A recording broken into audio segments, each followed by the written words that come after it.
अखंड भारत का सपना, जिसे अक्सर इतिहास, संस्कृति और सभ्यता की धरती पर देखा जाता रहा है, आज एक बार फिर से चर्चा के केंद्र में आ चुका है। और कई इशारे यह बताते हैं कि यह केवल एक भावनात्मक विचार न होकर भू राजनीतिक वास्तविकता की ओर बढ़ता हुआ रास्ता भी बन सकता है। क्योंकि पिछले कुछ महीनों से जिस तरह भारत के वरिष्ठ राजनीतिकार, एक्सपर्ट्स और राजनीतिक नेताओं के बयान सामने आए हैं, वह साफ दर्शा रहे हैं कि भारत का ध्यान अब तेजी से पश्चिमी सीमा में उस हिस्से पर टिक चुका है जिसे इतिहास में सिंध कहा गया और जो विभाजन के बाद पाकिस्तान का हिस्सा बना। इस विषय की पूरी बात क्या है, इस वीडियो में समझते हैं। लेकिन उससे पहले अगर आप ऐसे ही वीडियो रोज देखना चाहते हैं तो हमारे चैनल को अभी सब्सक्राइब कर लीजिए, क्योंकि आज की कहानी न केवल भू राजनीतिक की है बल्कि उस सांस्कृतिक जुड़ाव की भी है जिसने हजारों साल पहले भारत की सभ्यता को आकार दिया था। सिंध और भारत के बीच इतना गहरा रिश्ता रहा है कि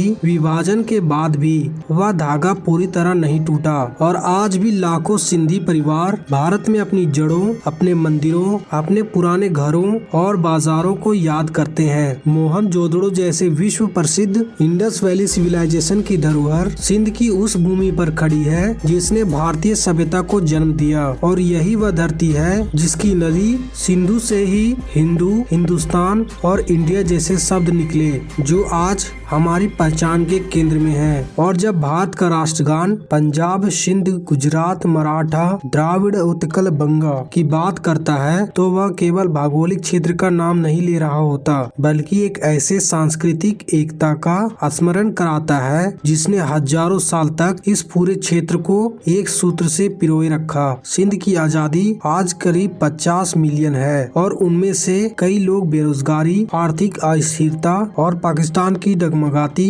नीति व्यवस्था के कारण लगातार असुरक्षित भविष्य महसूस करते हैं। जबकि भारत आज दुनिया की चौथी सबसे बड़ी अर्थव्यवस्था बन चुका है और 2030 तक तीसरे स्थान पर पहुंचने का अनुमान है, जहां बेहतर बाजार, विशाल औद्योगिक नेटवर्क और पानी जैसी मूलभूत जरूरतों को पूरा करने की उच्च क्षमता मौजूद है। और सिंध के लिए यह सब केवल अवसर नहीं बल्कि वह स्थिरता भी प्रदान कर सकता है जिसकी तलाश वहाँ के लोग कई वर्षों से करते आए हैं। इतिहास यह भी बताता है कि किसी क्षेत्र का भारत के साथ लोकतांत्रिक तरीके से जुड़ना असंभव नहीं, क्योंकि सिक्किम इसका सबसे बड़ा उदाहरण है, जो कभी एक अलग देश था लेकिन वहाँ के लोगों ने अपने भविष्य के लिए 1975 में जनमत संग्रह कराया और भारी बहुमत से भारत के साथ जुड़ने का निर्णय लिया। इसके बाद सिक्किम शांत, सुरक्षित और विकासशील देशों में गिना जाने लगा और यही मॉडल भविष्य में सिंध के लिए भी लागू हो सकता है, बशर्ते वहाँ के लोग स्वयं यह कदम उठाना चाहें। भारत में चर्चा तेज हो चुकी है कि अगर कभी भविष्य में सिंध के लोग अपना मार्ग बदलना चाहें तो क्या सिक्किम की तरह सिंध भी भारत में शामिल होने का रास्ता चुन सकता है। अंत में यह समझना जरूरी है कि अखंड भारत की अवधारणा